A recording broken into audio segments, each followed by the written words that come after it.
न संघर्ष न तकलीफ तो खाक मजा है जीने में, बड़े बड़े तूफान थम जाते हैं जब आग लगी हो सीने में। Hello, welcome to Nilakshi classes. मैं अजय नीलाक्षी क्लासेस के इस परिवार में आपका हार्दिक स्वागत करता हूं। मेरे लाडलो, हम चैप्टर नंबर 3 पढ़ रहे थे, जिसमें कुछ क्वेश्चंस मैंने कर लिए थे और मैं लास्ट 4 वीडियो दे चुका हूं। ये आपका इस चैप्टर का 5वां वीडियो है। तो इस 5वें वीडियो में मैंने कुछ क्वेश्चन आपको मैंने पहले से लगा के रखे हैं, ताकि मेरे बच्चों का टाइम बर्बाद ना हो और फटाफट समझते चले जाएंगे, है ना।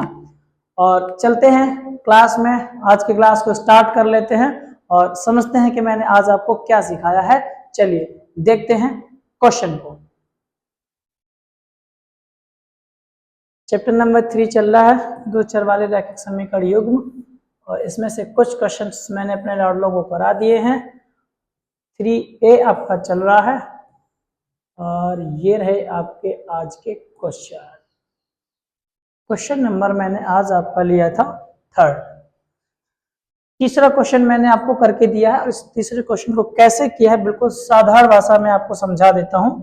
आप बस सुन लीजिए, आपको समझ में आ जाएगा, कोई दिक्कत नहीं आएगी। क्वेश्चन लिखा था कि दो रेल की पटरियां हैं बेटा, ठीक है। दोनों के समीकरण दिए गए थे। समीकरण नंबर पहला ये दिया, समीकरण नंबर दूसरा ये दे दिया। अच्छा, इस जगह इस क्वेश्चन में मेंशन नहीं किया गया, यहाँ पर मेरे लाडलो 12 और है। निरूपित की गई इस स्थिति को ज्यामितीय रूप में व्यक्त कीजिए, ठीक है बेटा। समीकरण पहला हमारा जो दिया वो हमने लिख दिया, समीकरण दूसरा जो हमारा दिया वो भी हमने लिख दिया। शर्त यह है कि बेटा इधर ये किसके दिए हैं, आपका कहेंगे सर आप माइनस के दिए, उधर ले जाओ किसके हो जाएंगे प्लस, यहाँ लिख दिए। इधर ये माइनस के थे, इधर ले गए किसके हो गए प्लस के, ये लिख दिए, है ना। तो समीकरण पहला हमारा ये हो गया, समीकरण दूसरा हमारा ये हो गया, ठीक है। फिर दो स्थितियां बन जाएंगे बेटा, है ना। समीकरण एक हमने अलग लिख लिया, समीकरण दूसरा हमने अलग लिख लिया। अब इस कंडीशन में करना क्या है, समीकरण जो भी हम पहले से करते आए बेटा, x का मान y के पदों में, तो मैंने x का मान यही रखा, y उधर ले गए तो किसकी हो गई माइनस की, तो x का मान आ गया y के पदों में, ठीक है। अब हमें क्या करना है, हमें करना यह है कि जो y का मान है बेटा, ये जो y का मान है इस जगह पर, यहाँ पे इस जगह पर यहाँ मान रखने हैं, ऐसे मान रखने हैं ताकि हमें x के मान प्राप्त हो जाए, है ना बेटा।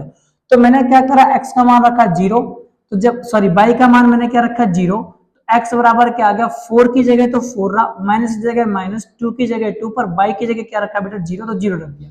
0 गुणा 0 में 2 में करोगे तो 0 हो जाएगा। 4 अपनी जगह पर थे बेटा, 4 में से 0 गई यानी 4 ही रहेंगे, यानी x का मान हमारा क्या आ गया 4 आ गया। y बराबर फिर हमने रखा 1, तो 4 का अब वापस हम बच्चों वही करने वाले हैं, y की जगह पे 1 रखेंगे, तो 4 वैसे ही -2 इंटू y की जगह पे 1, 2 एकन कितने हो गए 2, 4 में से 2 घटा दो 2 बचेंगे, यानी y का मान x का मान एक और आ गया बेटा 2।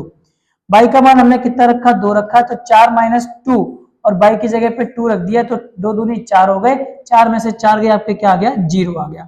फिर हमने y की जगह कितना रखा बेटा 3 रखा, तो x बराबर 4 और 2 का गुणा 3 में करोगे 6 आ जाएंगे, माइनस के 6 प्लस के 4, तो 6 में से 4 गए 2 बचेंगे, पर बेटा माइनस का चिन्ह चूंकि बड़ा है तो किसका बचेगा माइनस का, ठीक है। इसके बाद मैंने जो काम हमने पहले समीकरण के साथ किया, यही सेम काम हम किसके साथ करने वाले हैं दूसरे समीकरण के साथ। x का मान y के पदों में निकाला, इसको इधर लेके गए, किसका हो गया बेटा माइनस का हो गया, y बराबर 0 था, ओके। हमने y का मान इस जगह पर वापस वही काम कर रहा हूँ, x जगह पे हम क्या y की जगह क्या रखूंगा बेटा 0 रखूंगा, तो 6 अपनी जगह, माइनस अपनी जगह, 2 की जगह 2 और इंटू y की जगह क्या रखेंगे 0, है ना बेटा। तो 0 करेंगे 2 का गुणा तो 0 हो जाएगा, 6 में से 0 गई 0, यानी 6 का 6 ही रहेगा, है ना बेटा। अगला हमने रखा क्या y का मान क्या 1, तो x बराबर 6 - 2 इंटू 1, x बराबर 6 - 2 यानी 2 बन गया 2, यहाँ लिख दिया बेटा। 6 में से 2 गए कितना बचे 4। अगला हमने क्या रखा है y की जगह 2 रखेंगे, तो 2 दूनी कितने हो गए 4, 6 में से 4 घटाओगे क्या बचेगा बेटा 2। वैसे ही अगली बार हमने y के मान पे कितना रखा 3, तो 6 की जगह 6, 3 दूनी 6 और 6 में से 6 घटाओगे क्या आएगा बेटा 0। तो यहां से हमें x के मान और y के मान प्राप्त हो गए। अब इनको हमने अगले पॉइंट पे, अगले देखो बिंदु पर बेटा हमने बिंदु के रूप में दर्शा दिया है, ठीक है। समीकरण 1 से हमें 4,0 मिला था, यहाँ देखो बेटा 4 हमारा क्या मान निकला था, कह रहा सर x का निकला था, y का मान क्या था 0, तो इसको मैं क्या लिखूंगा 4,0, ठीक है, ओके। यहाँ पर 2,1, 2x का मान y का 1, ठीक है। यहाँ पर 0x का मान y का मान 2, ओके। फिर यहाँ पर बेटा माइनस के 2 और 3, इस प्रकार से ये बिंदु में यहाँ मिले। यहाँ पर भी हमें बिंदु निकालने हैं मेरे बच्चों, तो हम क्या करेंगे सबसे पहले लिखेंगे 6,0, ओके। फिर हम क्या लिखेंगे बेटा 4,1, ठीक है। फिर हम क्या लिखेंगे 2 है x का मान, y का मान है बेटा 2, ओके। फिर हम लिखेंगे क्या x का मान 0 और y का मान 3। और यही सेम बिंदु मेरे लाडो जिस भी बच्चे को नोट्स के तौर पे इसको अगर लिखना है तो कृपया करके स्क्रीनशॉट ले लो। मैं 2 सेकंड रुकूंगा, फिर चलता हूं अपने अगले स्लाइड पे। चलिए, फिर हमने क्या लिखा, हमने ये चारों बिंदु साथ ले लिए बेटा। इन चारों बिंदुओं को, चाहे समीकरण फर्स्ट के और समीकरण सेकंड को, इन दोनों को एक टेबल में दर्शा दिया है ना बेटा। ऊपर वाले जो बिंदु है वो समीकरण फर्स्ट के हैं, नीचे वाले जो बिंदु है समीकरण सेकंड के हैं। अब इन पॉइंट्स को हमने क्या किया, इस ग्राफ पेपर पे दर्शा दिया है। ग्राफ पेपर में एक एक्स एक्सिस खींचनी, एक वाई एक्सिस खींचनी बेटा, है ना। इधर वाले मान एक्स के माइनस के होंगे, नीचे वाले मान भी आपके माइनस के होंगे, इधर के मान आपके एक्स के प्लस होंगे, ऊपर वाले मान आपके किसके होंगे, वाई के प्लस के होंगे। सारे मान रख दिए। फिर 4,0 रखा, तो 4 हमारा यहाँ पर था बेटा एक्स पे और 0 वाई पे, यानी इस जगह पे, है ना। फिर हमने रखा 2,1, तो मेरे पास क्या आया बेटा 2 आया, एक्स पे 2 और वाई पे 1। फिर अगला रखा कितना 0,2, तो 0,2। अगला हमने क्या रखा है -2,3, तो -2,3। और इनको मिलाते हुए एक रेखा खींच दी। यही सेम काम हमने बेटा किसके साथ किया, इस वाले के साथ। इसके भी सारे पॉइंट हमने इस पे दर्शा दिए, उसकी भी रेखा खींच दी। तो इन दोनों रेखाओं के बीच में आप देखो क्या है, समान अंतर है, यानी समांतर रेखाएं हैं। तो मैंने देखा रे बेटा क्या लिखा, दोनों जो पटरियां वो कैसी हैं, समांतर हैं। बात खत्म हुई, ये क्वेश्चन आपका कंप्लीट हो गया। स्क्रीनशॉट ले लो बच्चों। फिर मैं चलता हूं अगले क्वेश्चन पे। अगला टॉपिक, अगला क्वेश्चन आपका क्या है, चलिए चलते हैं नेक्स्ट क्वेश्चन। यहाँ पर क्वेश्चन दिया गया था क्या बेटा, कह रहा क्वेश्चन नंबर 4 के 2 पार्ट दिए हैं। कह रहा कि 5 पेंसिलों एवं 7 कलमों का मूल्य, 5 पेंसिल 7 कलमों का मूल्य कितना था 50, जबकि 7 पेंसिल और 5 कलमों का मूल्य कितना बेटा 46 है। तो कह रहा है एक पेंसिल का मूल्य तथा एक कलम का मूल्य ग्राफीय विधि से हल कर दिए करना। ठीक है बेटा, मैं कर दूंगा ग्राफीय विधि से, कोई बात नहीं, क्योंकि जो भी मैं पढ़ रहा हूँ बेटा वो ऑलरेडी क्या है, आपकी ग्राफीय विधि ही है। तो सबसे पहले मैं क्या करूंगा, मानूंगा क्या, माना एक पेंसिल का मूल्य कितना बेटा x, एक पेंसिल का x मान लिया। अगर एक पेंसिल x रुपए की आती है तो 5 पेंसिल कितने कहेंगे सर, आप कहेंगे बेटा 5x की, बोलो हाँ या ना, ठीक है। वैसे एक कलम आपकी कितने की है, 22 की मान ली, ठीक है। अब प्रश्नानुसार हम बात करने वाले क्या कि 5 कलमों 7 पेन, तो 5 कलमें कितने हो गई 5x की, 7 कलमें कितने हो गई, देखो एक कलम अगर x की आती है तो 5 कलमें कितने की आएंगे बेटा, कहना सर 5x की आएंगी। एक पेंसिल अगर एक कलम आपकी कितने की आती है, 22 रुपए की आती है, तो आपसे पूछा 7 कलमें कितने आएंगे, कहना सर 7 बाई की आएंगी। और इन दोनों रुपयों को मिलाकर कितना दिया बेटा 50। ये हमारा क्या बन गया, समीकरण नंबर फर्स्ट। आगे हमसे बोला 7 पेंसिल, तो 7 पेंसिल यानी 7x, ओके। 5 कलमें, तो ठीक है बेटा 5 बाई बराबर कितना दिया 46। ये हमारा क्या समीकरण नंबर सेकंड। अब मेरे लाडलो इस क्वेश्चन को मैंने पूरा कंप्लीट इसलिए नहीं किया क्योंकि लास्ट जो क्वेश्चन मैंने जैसे किया उसी विधि से मेरे बच्चों इस वाले क्वेश्चन को आप सॉल्व कर लेना। इसमें समीकरण नंबर फर्स्ट को एक तरफ लिख देना, एक तरफ सेकंड को लिख देना। यहाँ लिखना x का मान y के पदों में, यहाँ भी x का मान y के पदों में। फिर x का मान रखते y का मान रखते जाना, x का मान है यहाँ पर भी y का मान रखना, x का मान आ जाएगा बेटा, और उठा के उसको क्या दर्शा देना है, ग्राफ पेपर पे मेंशन कर देना है। सिंपल सी बात। चलते हैं अगला एक और क्वेश्चन दिया था। अच्छा, इस क्वेश्चन को आपकी एनसीईआरटी में, या फिर मैं कह दूं सॉल्यूशन की बात करूं, या फिर मैं किसी भी अदर बुक की बात करूं, तो उसमें आपको बेटा ग्राफीय विधि से दर्शाया गया। लेकिन इस क्वेश्चन को जरा देखो, जरा कक्षा 10th के 10 विद्यार्थियों ने एक गणित की पहली प्रतियोगिता में भाग लिया। यदि लड़कियों की संख्या लड़कों की संख्या से 4 अधिक है तो प्रतियोगिता में भाग लेने वाले लड़का और लड़कियों की संख्या ज्ञात कीजिए। बेटा इसमें कहीं नहीं बोला गया कि इसको ग्राफीय विधि से हल करना है ना। तो मेरा मन है मैं ग्राफीय से कर दूं, मैं विलोपन से कर दूं, मैं प्रतिस्थापन से कर दूं, मैं बजगुणन से कर दूं, मेरा मर्जी है ना बेटा। तो मैंने क्या किया, देखो यार क्या बोला था, कक्षा के 10 के कितने विद्यार्थी बेटा, टोटल 10 है। तो अब इसमें ये नहीं पता कि लड़का कितने लड़कियां कितनी है। तो सबसे पहले मैंने क्या किया, मान लिया लड़कों की संख्या कितनी मानी बेटा x, लड़कियों की संख्या मैंने क्या मान ली b बाई। अब अगर दोनों की संख्या का योग कितना है बेटा, तो कुल विद्यार्थी, प्रश्न में बोला गया कुल विद्यार्थी आपके कितने हैं बेटा 10 है। अगर कुल विद्यार्थी 10 है तो यानी x प्लस y का मान कितना होगा बेटा 10 होगा। ये हमारा समीकरण पहला आ गया, ठीक है। फिर आगे हमसे क्या बोला कि यदि लड़कियों की संख्या, लड़कियां जो है वो ज्यादा है किससे, लड़कों से, कितनी ज्यादा है 4। तो लड़कियों की संख्या चूंकि बेटा हमने क्या मानी थी 22, ये ज्यादा है किससे, कहना सर लड़कों से, यानी x से कितनी ज्यादा है, कहना सर 4, ठीक है। तो मैंने यहाँ पर देखो लिखा है लड़कियों की संख्या लड़कों की संख्या से कितनी है, 4 अधिक है, इसीलिए मैंने क्या लिखा बेटा y माइनस एक्स बराबर 4। ये समीकरण सेकंड हो गया। फिर मैंने विलोपन विधि लगाई बेटा। अब विलोपन विधि को आपको मैं कई बार पढ़ा चुका हूं। ये आपका हो गया समीकरण फर्स्ट, ये हो गया सेकंड। यहाँ लिखा मैंने समीकरण पहले और दूसरे से, ये समीकरण पहला दूसरा जोड़ दो बेटा, जोड़ दोगे ये प्लस की है ये माइनस की है तो दोनों कट जाएंगे, 1 और 1 2 बाई हो गई, 10 और 4 कितने हो गए 14। यहाँ 2 किसके हैं, गुणा के, गुणा वाले कहाँ जाएंगे बेटा भाग में, 2 से काट दो 2 7 14, बाई का मान कितना आ गया 7। ये जो बाई का मान 7 है, क्या वो लड़कियां नहीं मानी थी हमने, तो लड़कियां मानी तो बाई का मान कितना हो गया 7 हो गया। अब अगला जो लिखा बेटा, हमने कहा कि जो बाई का मान 7 है इसको समीकरण पहले में रख दो, तो बाई बराबर 7 समीकरण फर्स्ट में रखने पर एक्स प्लस बाई बराबर 10, यही तो समीकरण पहला है बेटा, ठीक है। तो हमने क्या रखा, एक्स प्लस की जगह प्लस, बाई की जगह पे 7, और 7 अगर इधर जाएंगे मेरे बच्चा तो किसके हो जाएंगे, माइनस के हो जाएंगे। तो देखो 10 में से 7 माइनस कर दिए, कितने बचे 3, यही 3 जो है वो लड़के थे, यानी लड़के कितने थे 3, लड़कियां कितनी थी 7। ये है आपका सेकंड पार्ट, यानी क्वेश्चन नंबर 4 ये पूरा कंप्लीट है यहाँ और यहाँ, बस इसको आप इनकम्प्लीटेड है इसको आप कंप्लीट कर देना। स्क्रीनशॉट ले लो बेटा। चलते हैं अगले क्वेश्चन पे, गर्मी बहुत हो गई है बेटा।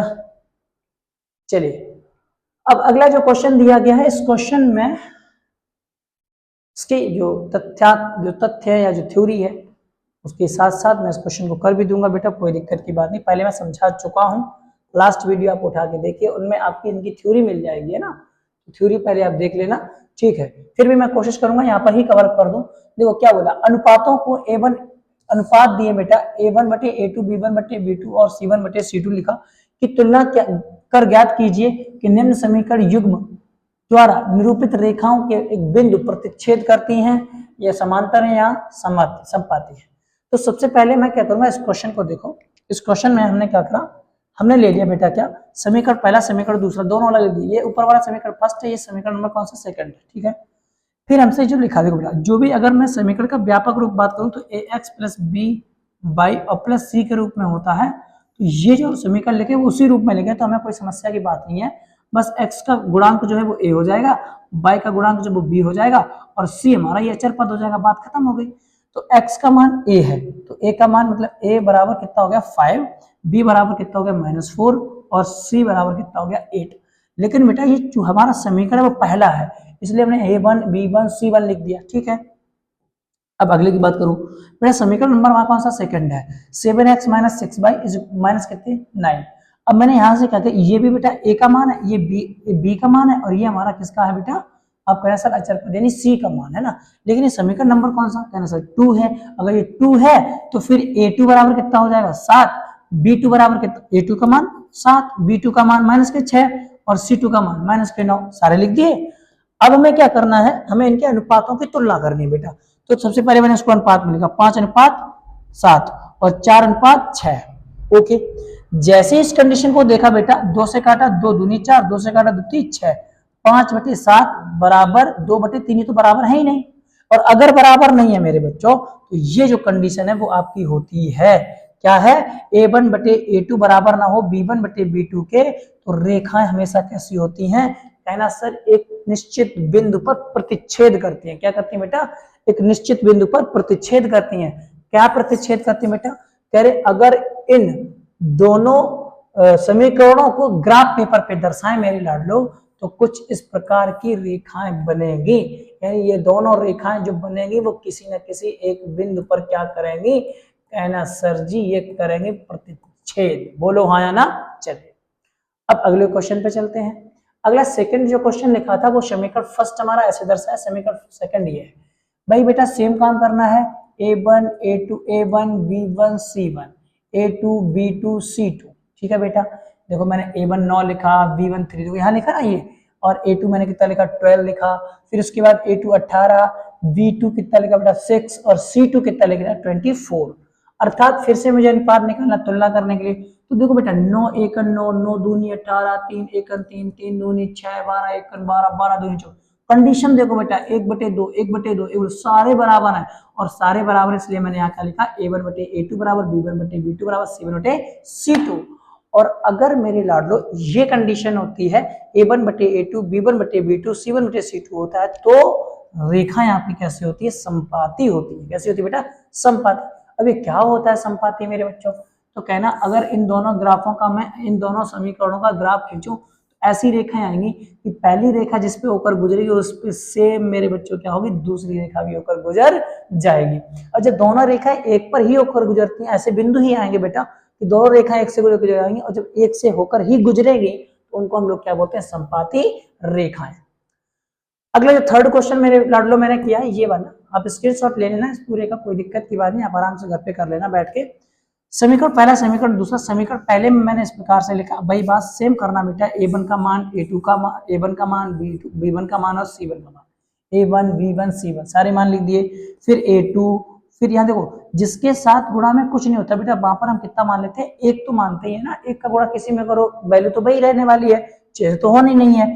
तो बेटा हमने यहाँ पर क्या लिखना है, हमें यहाँ लिखना है 2, क्या लिखना है बेटा, 2 लिखने है ना, 2 लिखा, यहाँ पर -1 लिखा, यहाँ पर हमने क्या लिख दिया 9 लिख दिया, सारे मान हमें मिल गए हैं। अर्थात यही करने वाले अनुपात निकालेंगे, 2 से काटा 2 1 2 2 3 6 है ना बेटा, यहाँ आया 2 3 6, या 1 से काटोगे 3 3 रहेगा, अच्छा माइनस से माइनस काट देंगे, ये माइनस माइनस तक कट जाएगा बेटा है ना, ये 0। तो यहाँ पर इस कंडीशन को देखो हमारे पास क्या है, a1 बटे a2, हाँ a1 बटे a2 बराबर b1 बटे b2, यानी दोनों बराबर है, लेकिन c1 बटे c2 बराबर नहीं है। और जब ये वाली कंडीशन आती है ना बच्चों, तो इस कंडीशन में आपको मैं बताऊं क्या, कि रेखाएं जो होती है वो हमेशा कैसी होती हैं, समांतर होती है। कैसी होती है बेटा, समांतर। यहाँ देखो मैं दर्शाया भी है, फिर भी मैं आपको समझा देता हूँ। ये जैसे वापस भाई बात सेम, कि दोनों समीकरणों के अगर हम ऐसे बिंदु निकालें बेटा जिसको ग्राफ पेपर पे दर्शाने हो, तो उस कंडीशन में वो आपकी कुछ इस प्रकार की लाइनें बन सकती हैं, है ना, या फिर हो सकता है वो आपकी इस प्रकार की लाइनें बन जाए, लेकिन क्या होगा, इन दोनों के बीच में अंतर समान रहेगा, है ना, अर्थात वो रेखाएं समांतर होंगी, ना कभी मिलेंगी, ना एक दूसरे के ऊपर कभी गुजरेंगी। ठीक है बेटा, तो इस कंडीशन से ये था आपका अगला क्वेश्चन। और मुझे लगता है मेरे लाडलो इन क्वेश्चन में बहुत कुछ था नहीं, तो मैंने जानबूझ के ऐसे टाइम बर्बाद करने के लिए आपका वो नहीं बनाया, मैंने क्या करा पहले से सॉल्व कर दिया और फटाफट आपको समझा दिए। अब आप क्या करना, जैसे मैंने आपको समझाए हैं इन क्वेश्चंस को आप फटाफट स्क्रीनशॉट ले लो, फिर आप आराम से क्या करना, इनको करना और करके फिर मुझे बताना कि सर हमें समझ में आया कि नहीं आया, है ना। और फिर हम लोग मिलेंगे एक अगली वीडियो में और एक अगले टॉपिक के साथ मिलने वाले हैं, है ना। ठीक है, तो ये हमने आपके क्वेश्चन करा दिए हैं। क्वेश्चन नंबर 4 का स्क्रीनशॉट ले लो बेटा। उसके बाद क्वेश्चन नंबर 5 का पहला पार्ट हमने यहाँ लगाया, इस प्रकार से होगा, और क्वेश्चन नंबर उसका पार्ट का सेकंड और थर्ड मैंने यहाँ लगा दिए, तो इन दोनों को आप कर लेना है ना बेटा। अब अगला ये जो क्वेश्चन है संगत असंगत और क्या होता है ग्राफीय विधि, इस बात को हम लोग करेंगे अगले वीडियो में सॉल्व, है ना बेटा। तब तक के लिए अब आपका काम क्या बनता है कि एक शेयर सब्सक्राइब जरूर करते रहिए, लाइक कर दीजिए बच्चों वीडियो को, अगर पसंद आया तो लाइक कर दीजिए, आपकी इच्छा है, आपके ऊपर डिपेंड करता है। अगर सच में पसंद आ रहा है, सच में आपको समझ में आ रहा है, तो आप इसको लाइक कर सकते हैं। लेकिन मेरे लाडलो मैं मेहनत करता हूं, अगर आपको लगता है कि आपका भाई मेहनत करता है तो कृपया करके एक मतलब ऐसे संकल्प ले लो कि भाई के लिए कम से कम 2 4 5 सब्सक्राइबर बढ़ा के दे देंगे। बहुत बहुत धन्यवाद, अपना ख्याल रखिए, मस्त रहिए, जय हिंद जय भारत मेरे लाडलो।